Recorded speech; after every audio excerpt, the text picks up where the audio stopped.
Hello everybody and welcome to this special webinar event, during which we will pose a number of questions about the current state of property markets and most importantly provide some answers.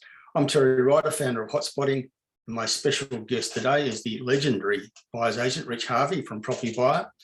And the discussion we're having today is happening against a backdrop of growing uncertainty.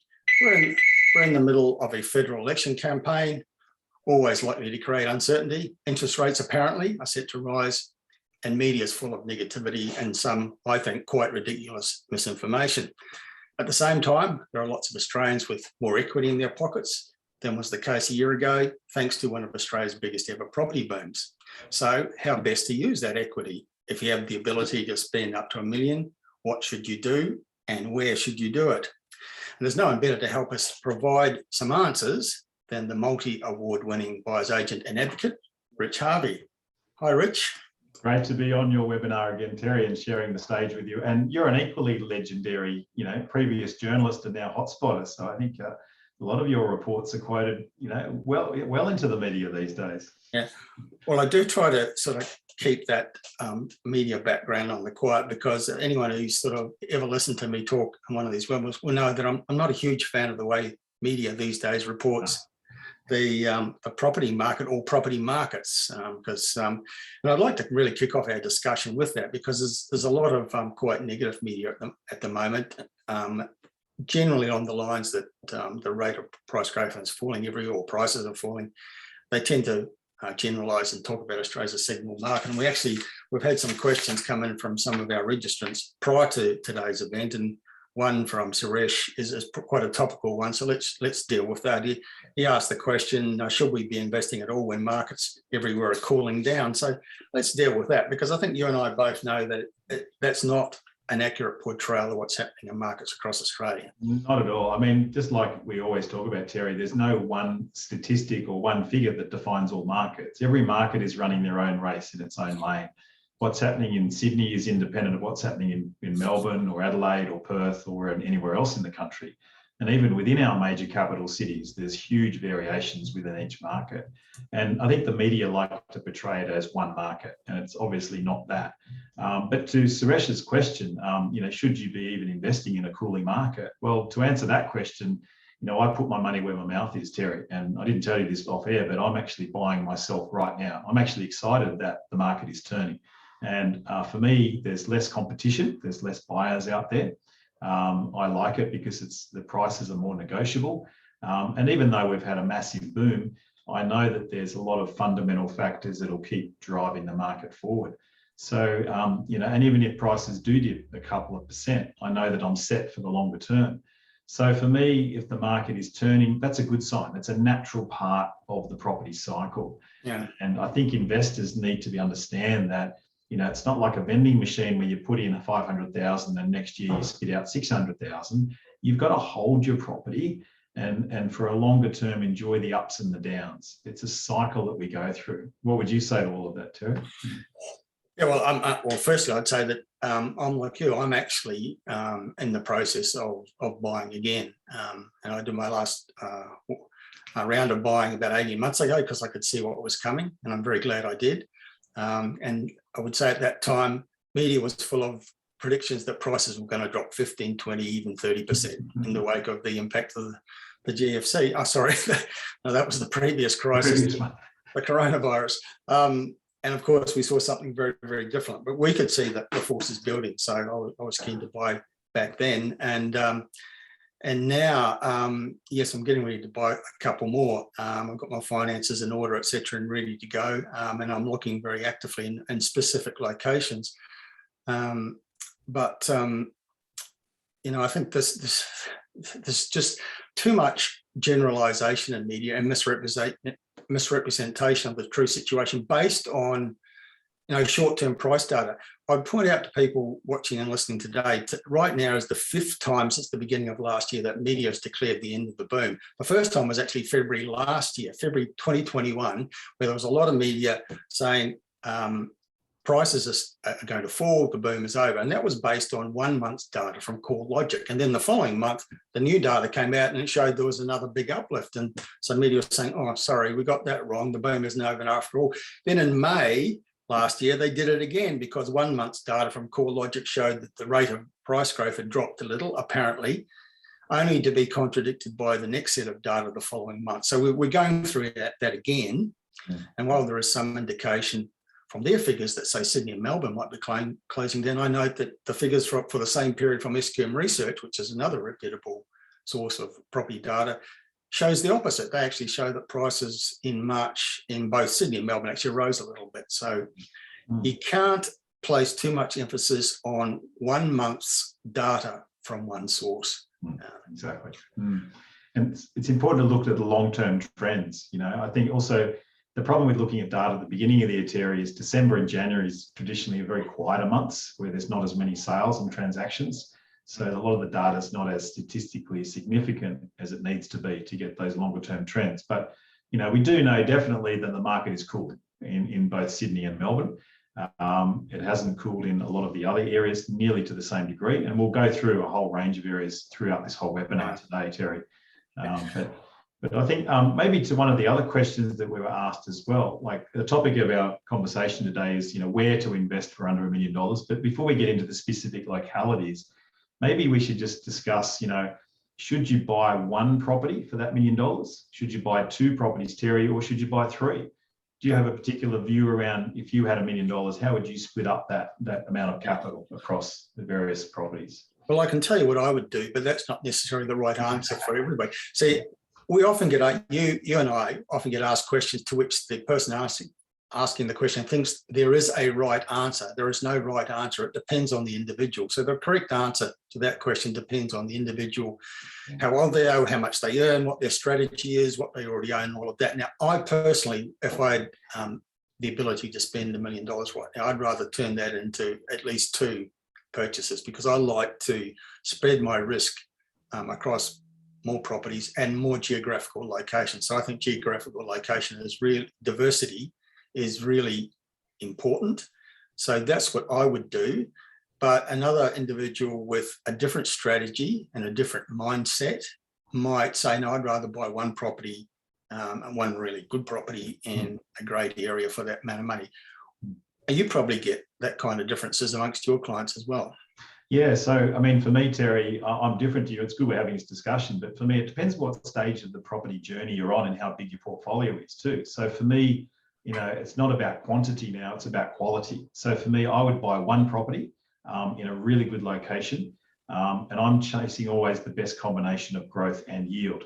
So as I get sort of more mature in my portfolio development, I'm very much about making sure the yield is very, very strong. And that's also to make sure I've got a buffer for interest rate rises.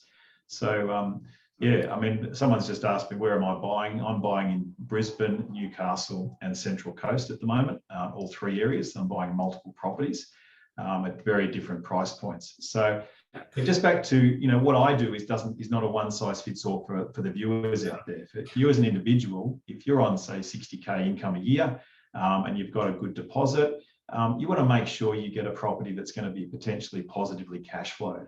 Whereas someone on 250K a year with a bigger deposit, they could afford to potentially neutral a year and go for a property with a higher bias toward growth. Can I just ask you a question about all that? Because I know this question has come through and some of the people have asked prior to the event. If you're buying one property for $1 million, how do you get the kind of rental yield that you need? Because what typically happens, the higher the price range, the lower the yield. How do you get around that problem if you're looking for positive cash flow as well as buying a quality property for that sum of money? So they don't always come off the shelf, Terry. It's not like you go to Woolworths or Coles and there's just the positive cash flow property in aisle 3. You have to sometimes be a little bit clever and create or manufacture that additional equity and yield. So, for example, it might be you need to buy a house for 800K and then put 150K granny flat on the back. It might be you need to buy a property that's already set up for dual living, that's got 2 types of incomes coming into the one property. It might be you need to renovate something and add a bedroom. So all of those strategies I've just mentioned then are about increasing the value and the overall rental of the property. So be very, very careful about what you buy, where you buy, and make sure the yield does meet your criteria. You've got to be realistic. I mean, we get people coming to us and go, hey, I want 10% yield in a resi property. Well, sorry, unless you're doing, there are other strategies you can do, but that are much riskier. You've got to be very careful about knowing what your end goal is so you can then find that property too. Yeah, okay. And there are other strategies on, short-term letting as opposed to, permanent tenant is one way that you might look at increasing the rental yield on an expensive property. And it might be beautifully set up for that. It might be have ocean views and people be willing to pay, a good daily rate to rent it for 3 days or a week for a holiday. Yep. Airbnb. I mean, if you go down the Airbnb route, you've just got to, yes, you will get a higher nightly rate, but you've got to factor in cleaning, vacancy, all of those other factors, and then fitting it out with the right furniture, the right kind of cutlery, crockery, and all the appliances that go with it as well. Okay. All right. So should we perhaps go to your slides and start talking about some of the places that because the questions we always get beyond but those preliminary ones we've just dealt with is always about where. And 90% of the questions I get, and probably you're the same, is where should I buy? And of course, again, there's no one right answer. It depends on the individual circumstances, and people need to take that into account. So Terry, I've just picked sort of around 7 or 8 areas that I'd like us to discuss today, and I'll just put up a slide just to kick this off and then come back to our faces. But one of the areas that I really like is the Sunshine Coast, and I like this area, and this has undergone massive transformation over the last 20 years. I remember visiting Mooloolaba for a holiday about 25 years ago, and I was staying at a little caravan park just right on the beachfront. And I said to my wife, this is going to be transformed the next 2 years, 2 decades. And sure enough, there's so many high rises where the bowling club used to be, etc. So I'll just click off that and we'll discuss some of the pros and cons, Terry. But one of the things, and again, Terry, you obviously know this area extremely well, being fairly located close to it, but obviously the infrastructure that's going into the Sunshine Coast with the train line that's going to go between the sunny coast and Brisbane, and also the road upgrades. But can you talk us through what you were seeing as the key drivers for this area? Yeah, I believe that property markets fundamentally arise out of local economies, and when there's dynamic things happening in a local economy, property prices will respond to that. And the Sunshine Coast is a wonderful case study, because there was a time, perhaps going back 6 or 7 years, when I would not have recommended it to people, because it was essentially a tourism economy, which makes it rather vulnerable and fickle. But the Sunshine Coast, particularly the regional council, has been very proactive, and they recognised that was a problem for their economy and for their property market, so they sought to change it. And they've done it through infrastructure spending. And what is already in place is a massive medical precinct based around a $2 billion hospital and other things around it, which has created a whole new economy on the Sunshine Coast. Infrastructure spend is the short answer. The airport is now international, which it wasn't before. They're building a CBD from the ground up in the centre of Maroochydore. There's $1 billion being spent on the motorway on the western fringe of the Sunshine Coast coastal strip. And then there's big future events coming up. You referred to the light rail, which has been a proposed plan for a while. But now that we have the 2032 Olympics and the Sunshine Coast gets a big slice of that action, it's going to be hosting a number of major events. They have to do that before 2032, so they've got to start doing it now. And that's the impact of these events, that we're going to see that on the Gold Coast, in Brisbane, Sunshine Coast, Toowoomba in particular, but the impact is in the lead up. So the Sunshine Coast has had a couple of years of great growth, but now we've got this 2032 Olympics horizon to aim at. It's going to keep going as a place that's steadily over the next 10 years is going to be a great place to own real estate. Yeah, great. Also, I believe there's quite around Kawana Waters, the hospital upgrades that have been done the last 5 years have been quite significant too, Terry. And also, I believe there's sort of some technology investments that have been made in various parts. So, do you have any more details on that yourself to talk about? Yeah, probably the single biggest impact is the medical precinct, because some types of infrastructure, they create a lot of jobs while they're building it. But not so many once it's finished, like a motorway. Whereas a new hospital precinct, there's actually more jobs in running it than building it. And that facility has brought new people to the Sunshine Coast to live and work in that massive new facility. And a lot of them are very highly paid medical professionals. So we've noticed in particular the top end of the Sunshine Coast market, Noosa, Minyama, Sunshine Beach has been, Sunshine Beach has been a national leader. If there's anywhere in Australia that's challenged Byron Bay for the degree of uplift in prices, it would be Sunshine Beach on the Sunshine Coast, because it's the absolute top end of the market, which has been pumped up by that very important new piece of infrastructure. And the technology I refer to as the subsea cable, which means that the Sunshine Coast now has the fastest internet links to Asia from anywhere on the east coast of Australia, and that's influential as well, because it's important to business. We're now seeing substantial businesses setting up major headquarters on the Sunshine Coast. They didn't get that before, but now it's got a CBD, it's got the internet connections, it's got an international airport. All that's really important. And a lot of important things for Sydney-siders and Melbourneites. Does it have good cafes and good coffee? Because the reason I asked this question, right, is because a couple of people I know have moved up or thinking about moving up there, and they go up there for holidays and they look at some of the areas, like Caloundra, and think, oh, it's a bit touristy.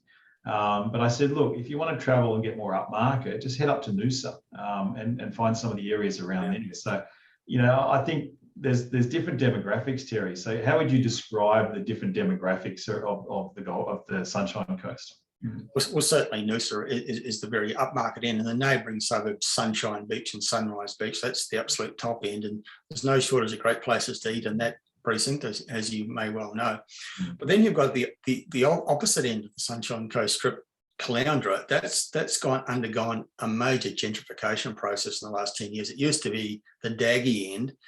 It's still nowhere near in the same realm as the Noosa end, but it's improved a lot. And there's lots of sort of waterfront areas, boardwalks, parks, etc., and great places to eat down that end as well. And then, of course, you've also got the hinterland where I'm currently sitting, and I'm a resident of Maleny, and you've also got nearby towns like Montville.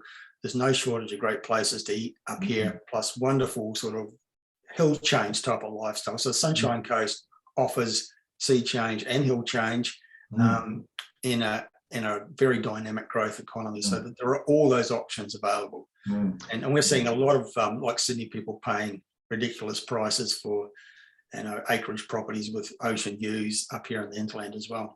Yeah, well, I mean, where you talk about the hinterland is absolutely gorgeous. There's some really, I like the fact that where you are is sort of in some ways undeveloped, and there's opposition obviously to get big supermarkets and that sort of thing there, but that's also its appeal, that it's not overdeveloped. You don't have 50-story high rises, and you're looking at the Glasshouse Mountains, and it's just a gorgeous area. So people that want that, like you say, it should be give the Byron Bay a real good run for its money. And I'm surprised it hasn't been more in demand, to be honest, Terry. So I think, watch this space for the Sunshine Coast, Yeah, absolutely. So look, why don't we move on to the next pocket. I'll just share my screen again. So let's talk about Brisbane. Just moving down, we'll just work our way down the coast a bit. Hour and a half south of the sunny coast. Now, obviously, Brisbane's been in the news a lot, Terry. It's been, touted as the number one sort of go-to area for investors. We've seen its median price at around about $780,000 for a house, which is about half that of the Sydney market. Obviously, the Brisbane Olympics is coming in 2032. That's going to be a good impetus for the area. But it's really a well-recognised international city. Obviously hit hard by the recent floods again. But every time I travel to Brisbane, I love it. I just think it's a really progressive city, got a great vibe, got some fantastic suburbs meandering around the river. So for my money, I really like Brisbane. I think it's got a lot going for it. What would be your take on the Brisbane market, Terry? Yeah, I mean, it's transformed a lot. I mean, I've been in Southeast Queensland a long time now. And 25 years ago, people used to joke about Brisbane as being a big country town, but it's transformed, and it's been. You could chart its steps towards international status by a series of international events. They hosted the Commonwealth Games. They had Expo 88, which was transformative for Brisbane, really big. And then they hosted the big, was it the G14 event, another big international event. And now we've got the 2032 Olympics came out. And each of those events has taken Brisbane to another level. So it's now very much an international city.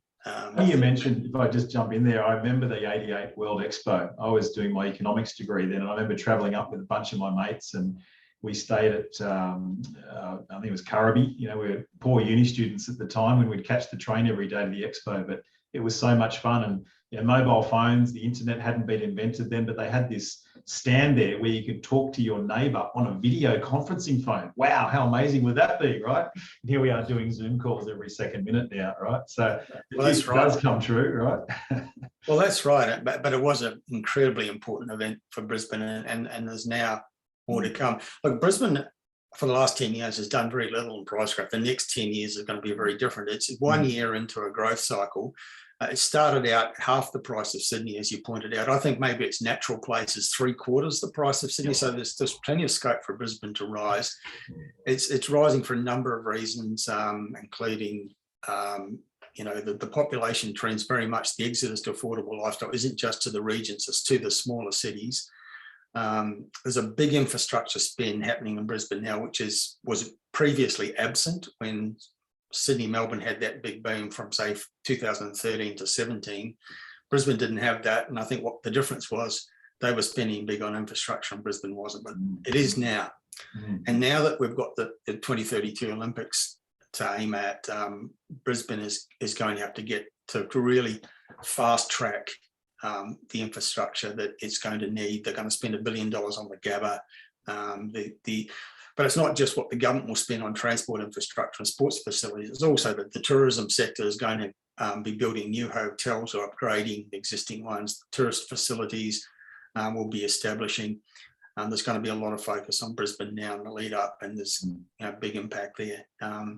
So, and what's interesting is that the very high profile and quite damaging floods recently doesn't seem to have slowed Brisbane down, because a lot of people said, well, Brisbane is going to take a hit and prices will probably fall short term. So far, there's no evidence that that's happening. The auction clearance rates have stayed very good. Brisbane weekend by weekend, even during the rain bomb, they were still selling well at auction. You know, the resilience of this country to major weather events, of course, you know, we are the land of natural disasters. So yeah, well, that's the other impact from all the natural disasters, Terry. I mean, it's not just you know, it's obviously devastation for people that have been affected by those floods, but the vacancy rate in Brisbane is currently sitting at around 0.7%. There's such a rental crisis, and it's not just in Brisbane. I'll just point out the Brisbane market, very, very strong market. You know, we're seeing some results for our investor clients. We're fairly conservative in our approach, but we're getting fantastic returns.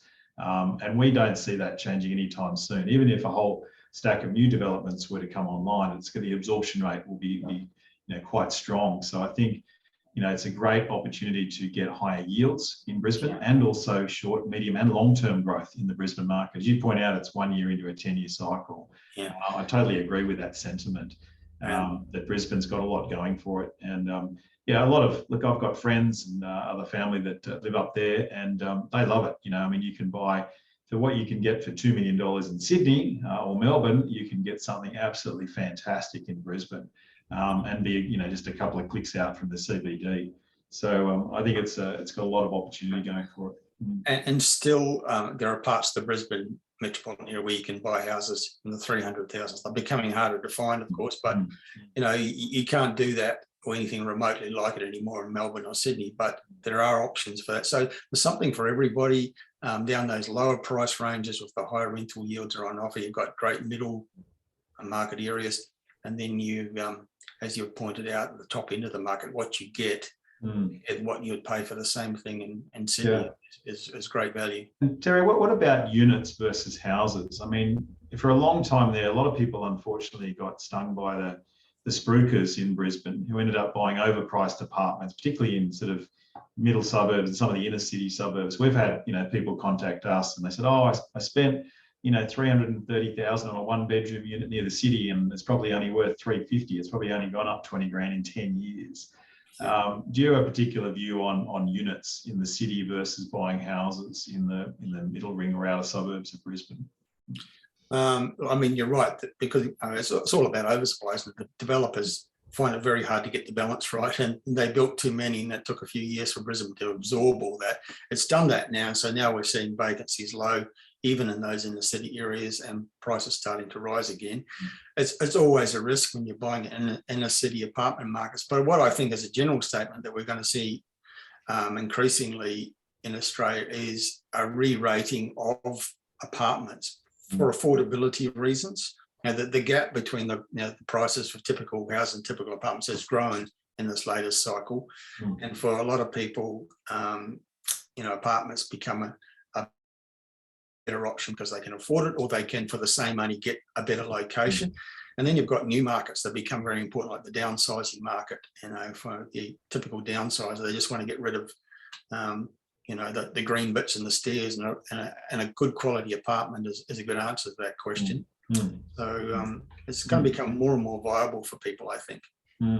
So I think, again, there's not a one size fits all answer to that question. A unit's better than houses in outer areas. So I think, as Terry's correctly pointed out, big downsizer market in all of our capital cities. And a lot of those downsizers, they don't want to move too far away from where they've lived, because they've got their social networks, their medical networks, all those connections that are very important to people later in life.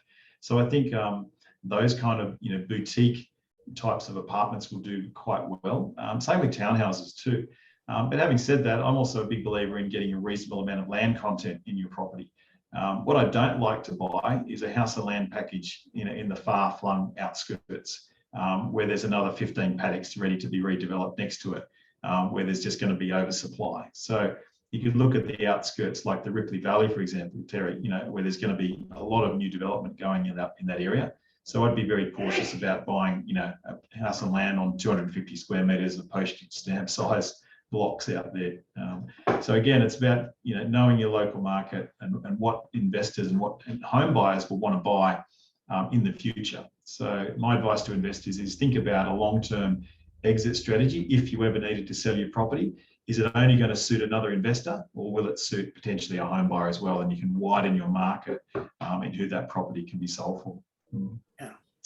Okay. Let's go to the next one. I'll just quickly share my screen. Just give me 1 second. And the next one after Brisbane is the Gold Coast. So here we are. There's Q1. So the Gold Coast also has been through a lot of transformation. It's certainly come of age. A lot of things going on there. Light rails extension right down to Robina, and I believe isn't it going to go right down to Tallabudgera, Terry, as well? I think. Yeah, now on stage 3, I think. And again, the 2032 Olympics is going to speed up the need for further stages, and also to improve the rail links between Brisbane and the Gold Coast, because the Gold Coast gets a large part of the action. And there's a bit of a misnomer that it's the Brisbane Olympics. It's actually the Queensland Olympics. Sunshine Coast gets a lot of events. The Gold Coast gets more. And the transport links between the two places are going to need to be upgraded further. They've already started building the alternative M1. That's an important thing, but they need to do more with the rail links between the two places and within the Gold Coast.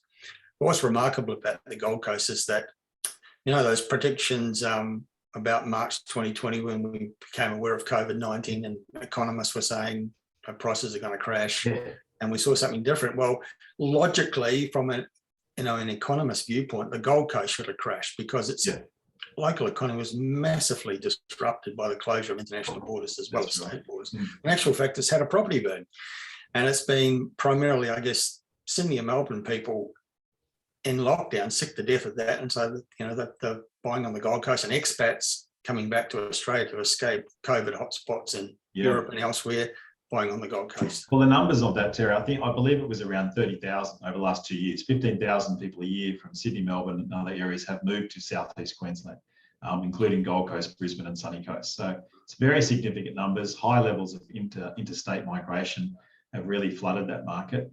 For very good reason, because you can take your job with you, essentially. A lot of people that haven't needed to go into the city offices have moved there and purely chosen a lifestyle change.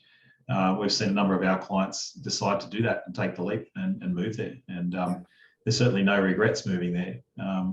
I do know one family actually from from our old school. They moved down to Tasmania and they lived there for 6 months and realised it's freezing cold and couldn't stand it. Sold up, and now they're moving to Queensland. So it's important to know the climatic factors before you jump on a plane and move somewhere too.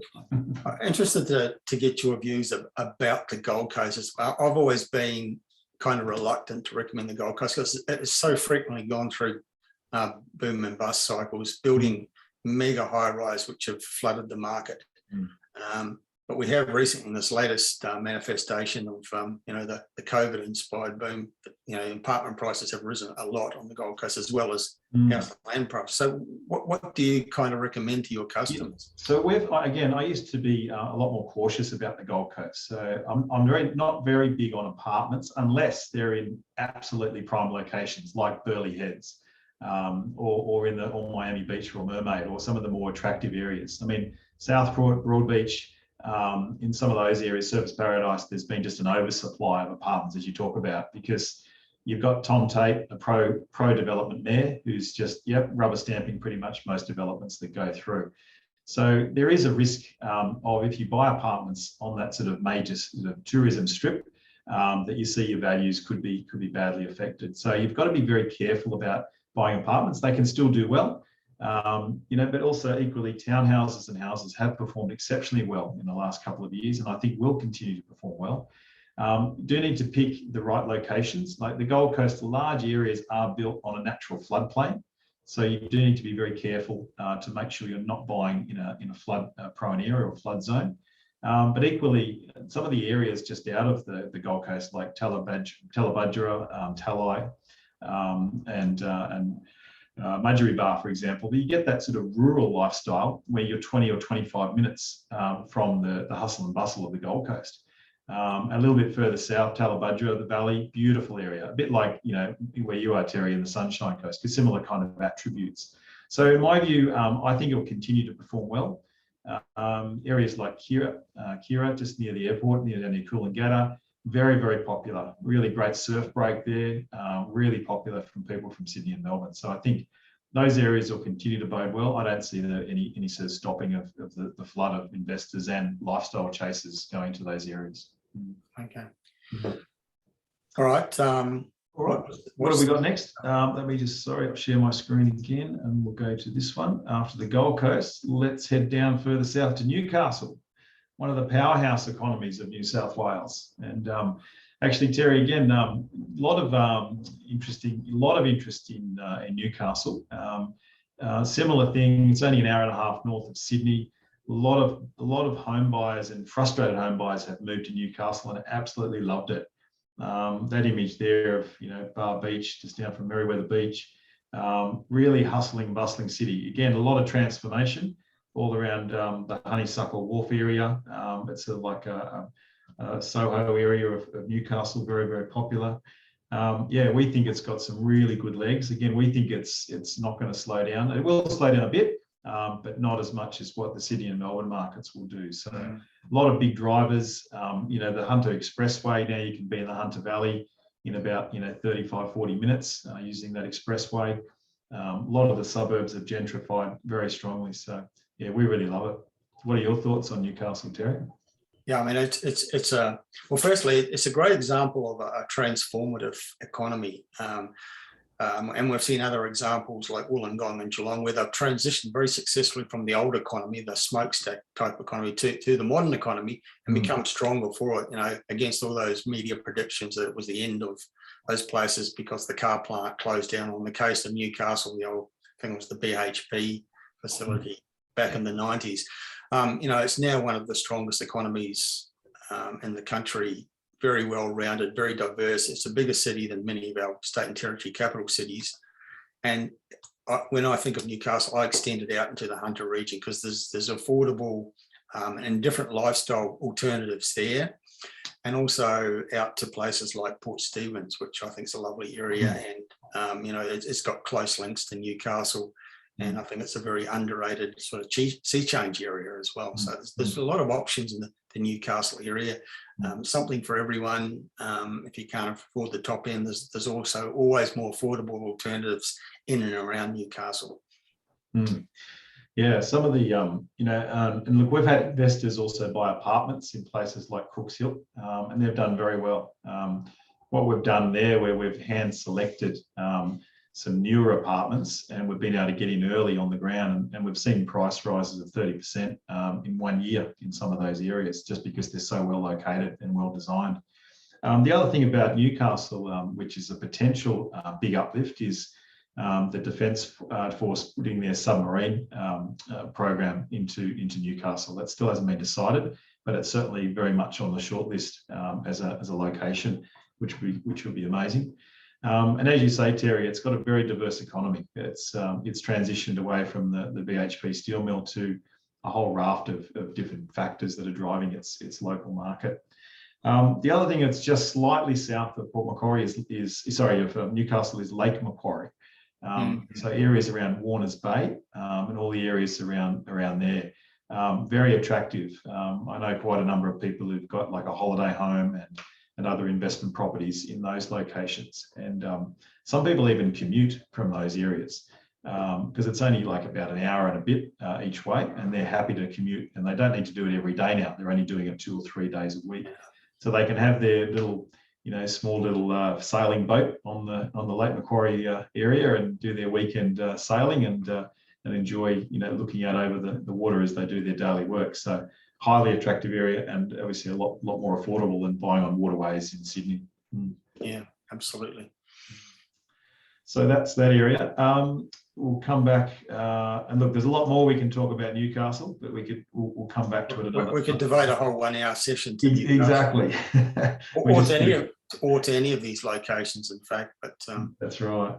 So heading further south, let's touch on the Gold Coast now, Terry. We've got a photo there of the Skillion at Terrigal.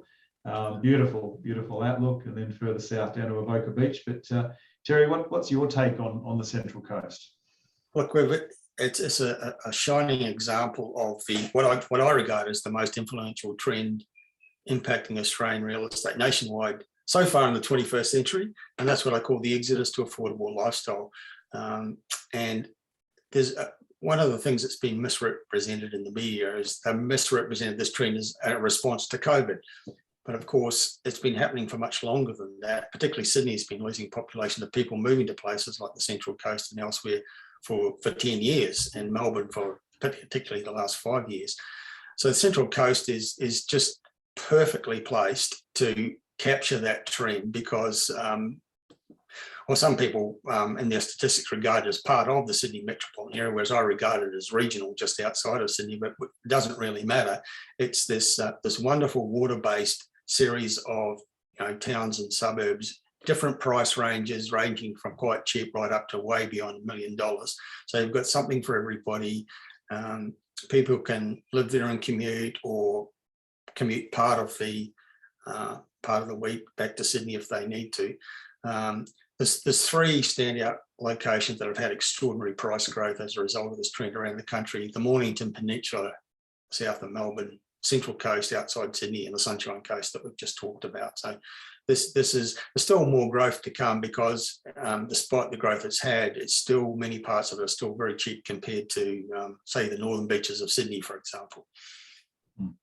Yeah, and look, just following on from that, Terry, a lot of first home buyers have targeted the Central Coast simply because that's all that's affordable. And you can jump on a train to get there, or you can go down the freeway, again, just an hour north of Sydney. So Gosford is one of the centres there. You've also got Wyong, and places like really luxury places like Avoca Beach, where you can spend $3 to $5 million on a waterfront.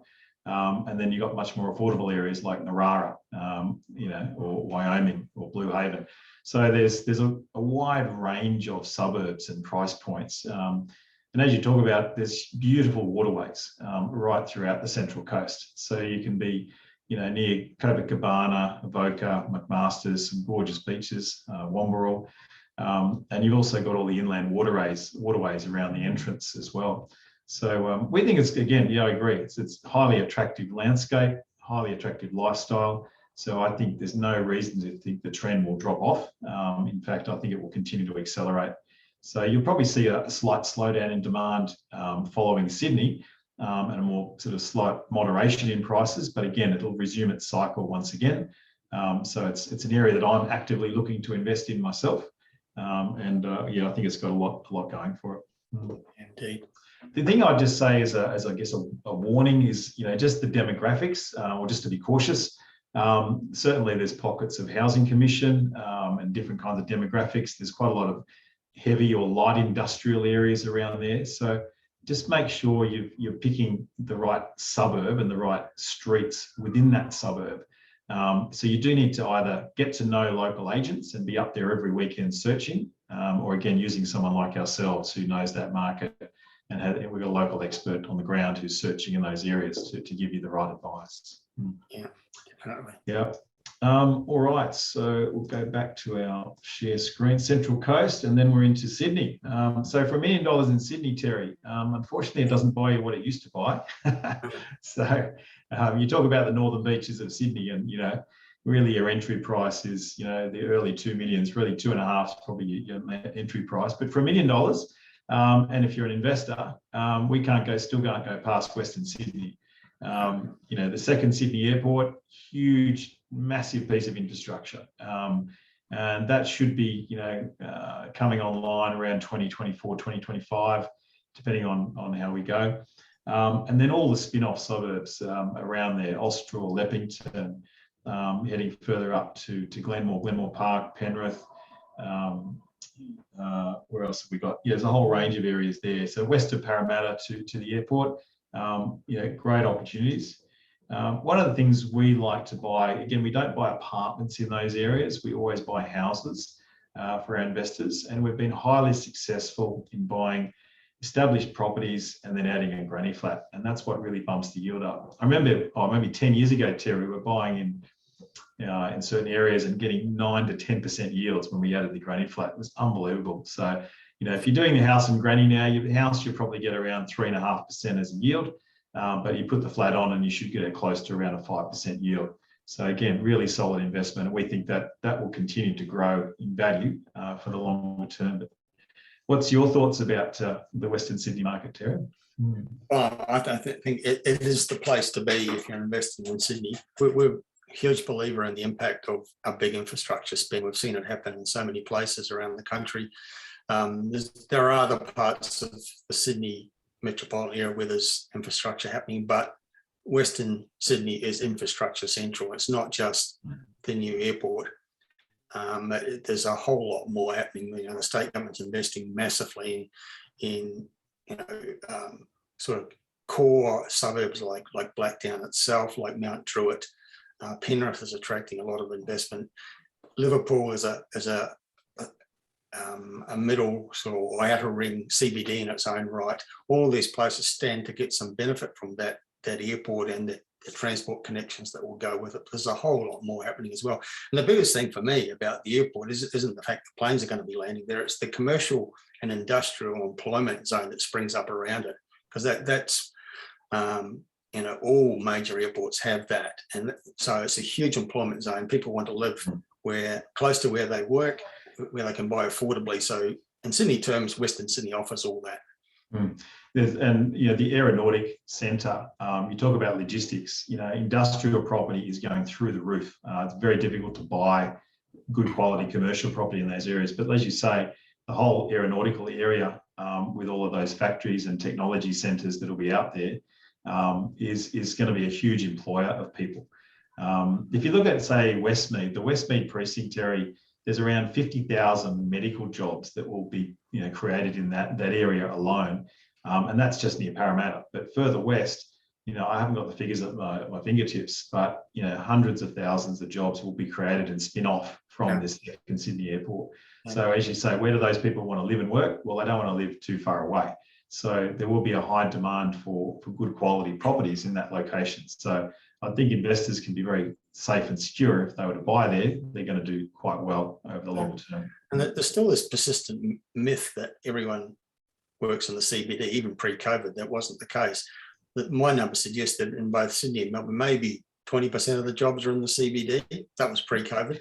Most people work in suburban jobs nodes, and so Western Sydney is it's all about transport and logistics, isn't it? And where there's an intersection of major motorways out around about, I can't remember the name of the suburb, west of Blacktown, where there's just these huge commercial industrial complexes which are all about transport and logistics. And one of the manifestations of the COVID era, with more people buying online, is there's a huge need for warehousing for e-commerce businesses. And so we've seen an explosion of demand in those areas. So lots of jobs out there. And that's what's so important, in attracting where people are going to buy and where people are going to rent. Yeah, perfect. All right, Terry, well, let's move to our last location. Let's head down to Melbourne, and particularly what I call the Bayside areas. So probably around about 45, 50 minutes out of Melbourne. So areas like Frankston, Langwarrin, Carrum Downs. These are areas that were, I can say they're not shunned, but were considered a fair way out and not really desired by a lot of investors. But home buyers have certainly discovered them and love them because it's on Port Phillip Bay, and now investors are rediscovering them. Well, they have been, I should say, for a couple of years, because we're getting some great results down there for our investor clients, doing really, really well. Yeah, as I mentioned earlier, Rich, the three areas that stand out for me the most in terms of having massive impact and big price growth as a result of this trend of people moving further out, enabled by technology. The Mornington Peninsula has been one of these standouts. It's been spectacular.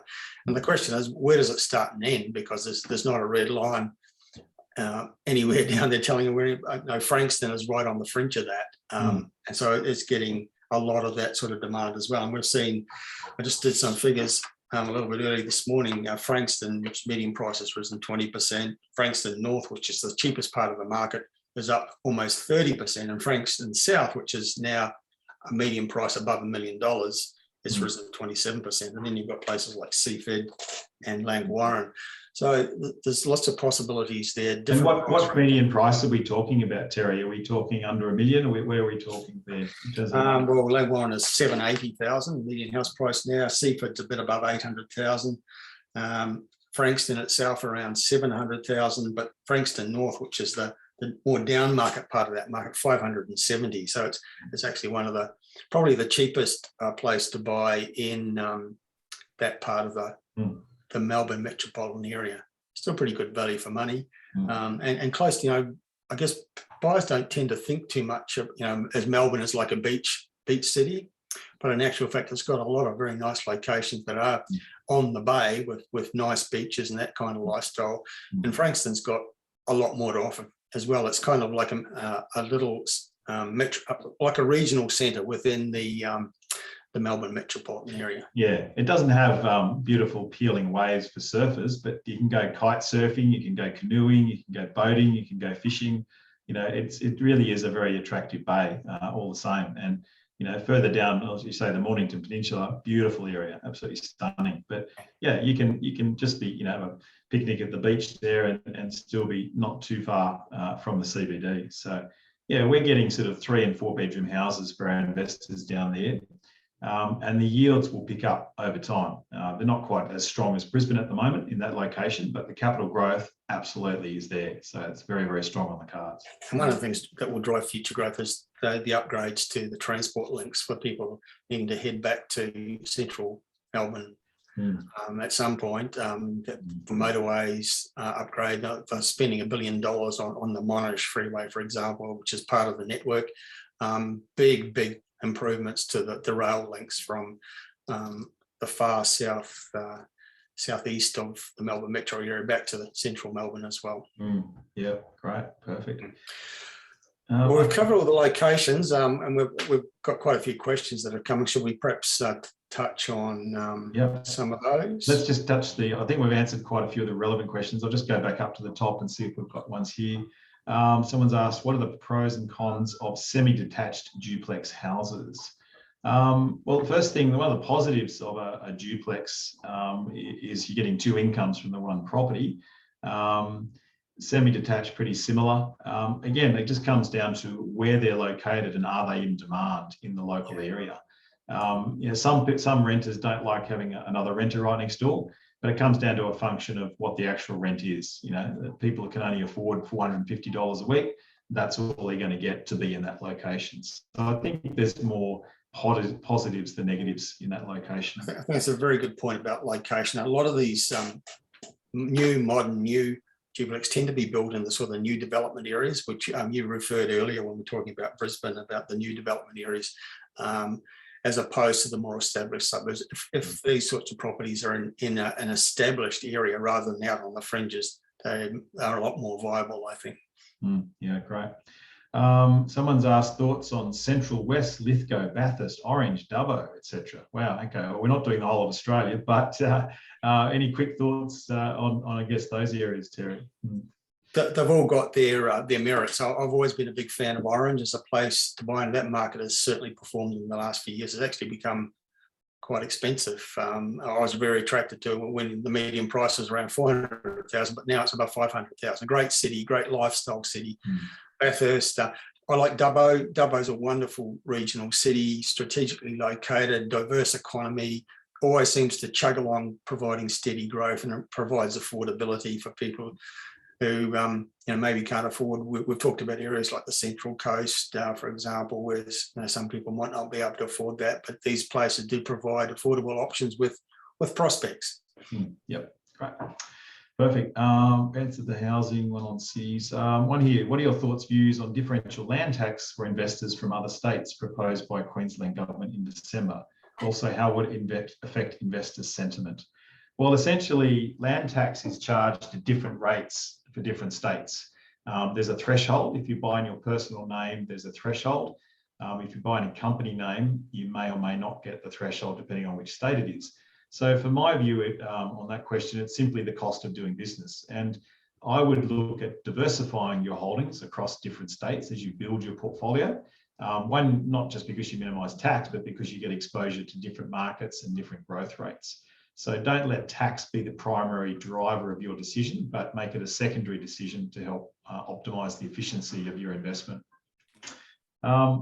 Next one here. Do you see increases in population cars as an issue for the Sunshine Coast? Will the infrastructure roads support to increase this volume? What are your thoughts on that, Terry? I think he's asking, is there going to be too many people and will infrastructure crumble under the pressure? Look, like it's always a challenge for growth areas, but I think the Sunshine Coast is handling it pretty well. And if the light rail comes in, as has always been planned and has to be accelerated now that the Olympics is a reality, then I think in terms of transport infrastructure, I think the Sunshine Coast is coping quite well. Its biggest issue, and it's an issue for all growth areas, is trying to find that balance between accommodating the population growth demand with maintaining the lifestyle that attracts people in the first place. And I think we're going to see more and more people in the Sunshine Coast region living in townhouses and apartments, and a smaller percentage living in houses on land, which would tend to me to suggest that houses on a nice block of land are going to be more and more valuable because there's going to be less and less of it relatively on the Sunshine Coast. The other thing just on that, and when developers are looking at areas like Sunshine Coast or Gold Coast, they have to pay an infrastructure charge to the council because they're imposing more load and wear and tear on roads, etc. However, what will happen is that if the infrastructure charges become too high, especially for houses, then the developers tend to build more medium and higher density.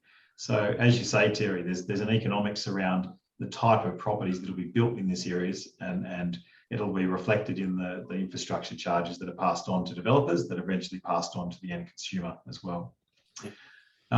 Peter is asking a question, would you choose Sunshine Coast over Brisbane or Gold Coast? In other words, which one do you prefer? Oh, that's a tough question. Look, I think it's one of those questions, Rich, where the answer depends on the individual. There's no one right answer to that, is there? Exactly, yeah. The answer is yes, I like them all. So for various reasons, as we've outlined above. Can you recommend any suburbs in the Brisbane area for Renee? Well, absolutely. But again, we can't answer it on this webinar because it's a one size fits all. I think for anyone that is interested in our services, particularly as a buyer's agent, love to help you. We do a strategy chat. In fact, I might just quickly share the screen if I may, Terry, just to quickly show how this works if I can. Yeah, no, I think I think it's important to get a message that the best way to get those questions answered when specific to your needs is to follow up after this event and talk to Rich or a member of his team about your own personal situation. So I think for that question, Ray, look, we do a 7-step process. We take you through developing a strategy. We give you research, which includes information from Terry and other experts. Then we start shortlisting individual properties that meet the brief. We help you select the best opportunity. We crunch the numbers, we evaluate it, we give you an opinion of value, and then we complete further due diligence, organise pest and build inspection reports and other research, and then we negotiate to get the lowest price. Coordinate with your broker and your solicitor, and then organise a property manager to manage it for you. So that's how we operate. There's some of the benefits, I guess, of using a buyer's agent is simply, getting that well-defined strategy, and that's really important. It's just important to make sure you know which is the right location for me. There could be 2 or 3 that suit your needs, but let's discuss and work out what's best for your individual situation. It's no point just running off with a pre-approval and buying the first property that fits your budget. Let's take a step back and think about what's going to work for you longer term, and get that confidence that we can give you. I think that's the most important learning from this whole discussion today, Rich, is that very fundamental thing. Because I think a lot of people are floundering trying to answer the question, where's the best place to buy, because they actually don't have a strategy to begin with. And once you have that, it suddenly becomes a whole lot easier. But you do need help to develop that strategy, I think. Yeah, thanks, Terry. Yeah, absolutely right.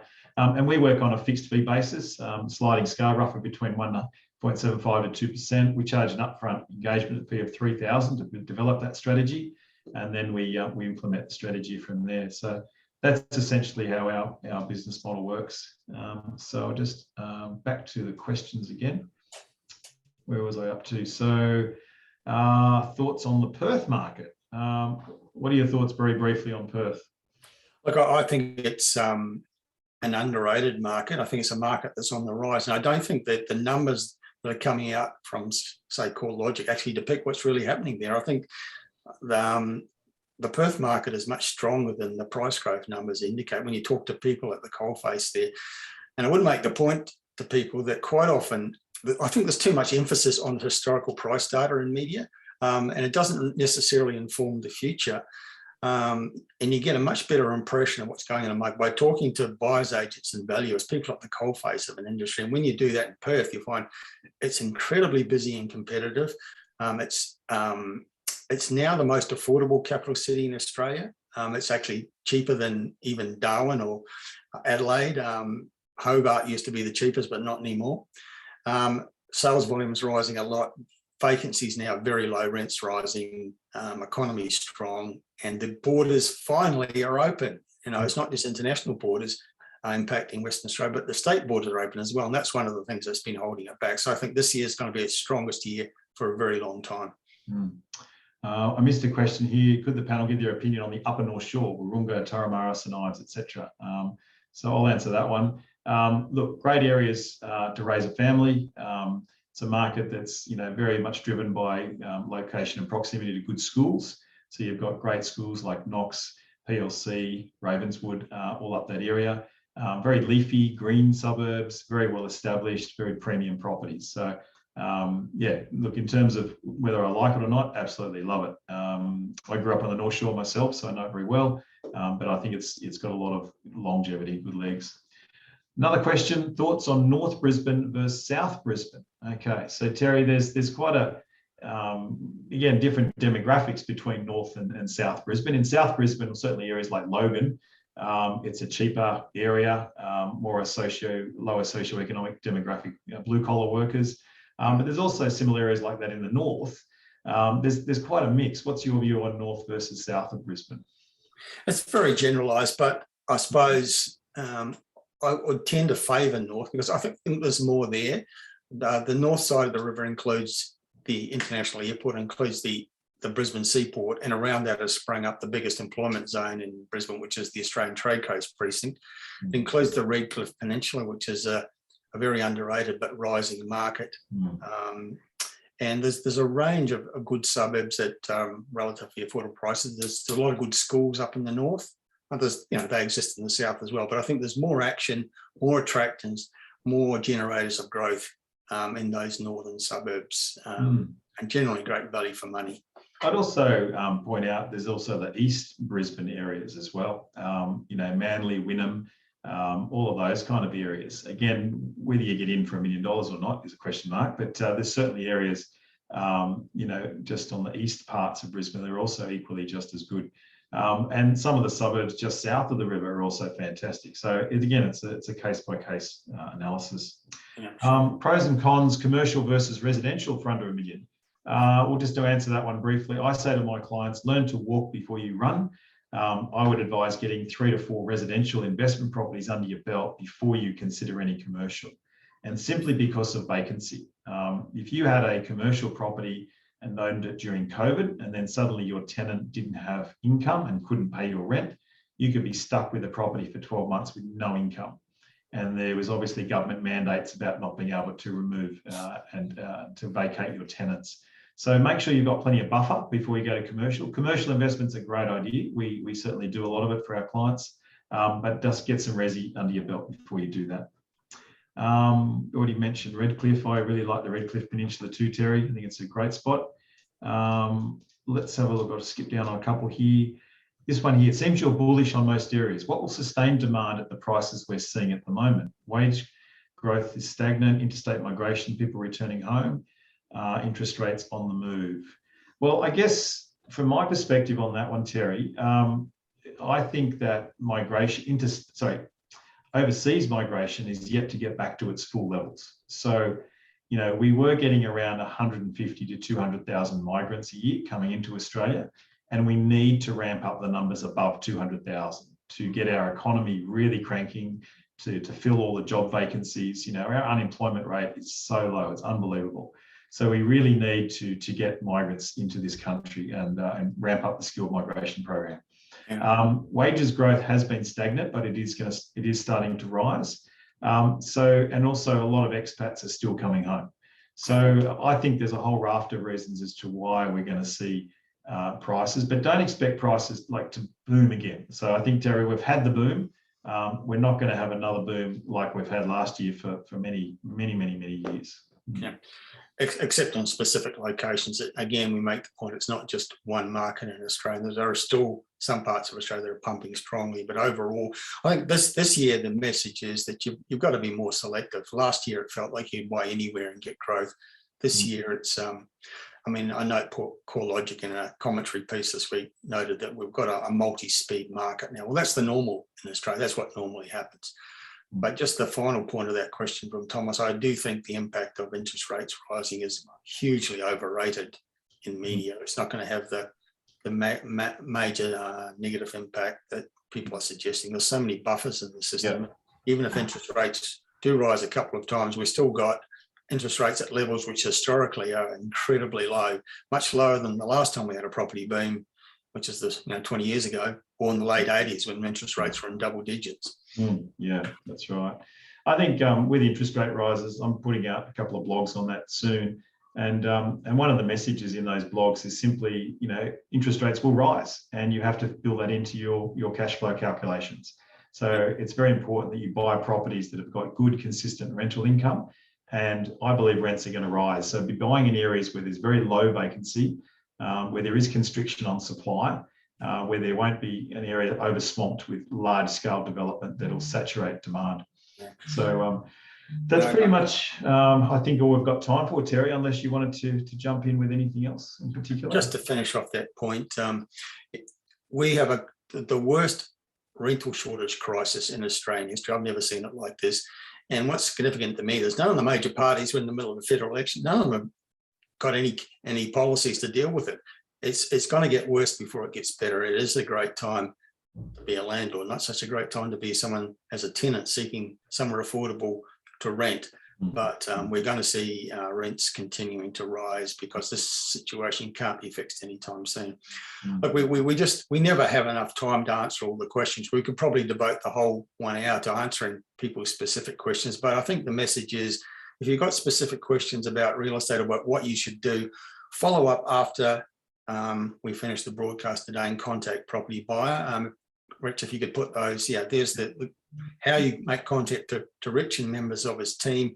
The conversation doesn't cost you anything, but just get started in developing a strategy if you don't have one, and talk to people at the coalface. Because I think one of the big learnings from today's discussion is that it's really the best information is what you get from people at the coalface, not on the historical price data that's published in media, which doesn't inform the future. But the people at the coalface, like the buyers agents, they know what's going on day to day because they're there every day, working amongst it, and they can tell you what's selling, for how much, and how fast it's selling.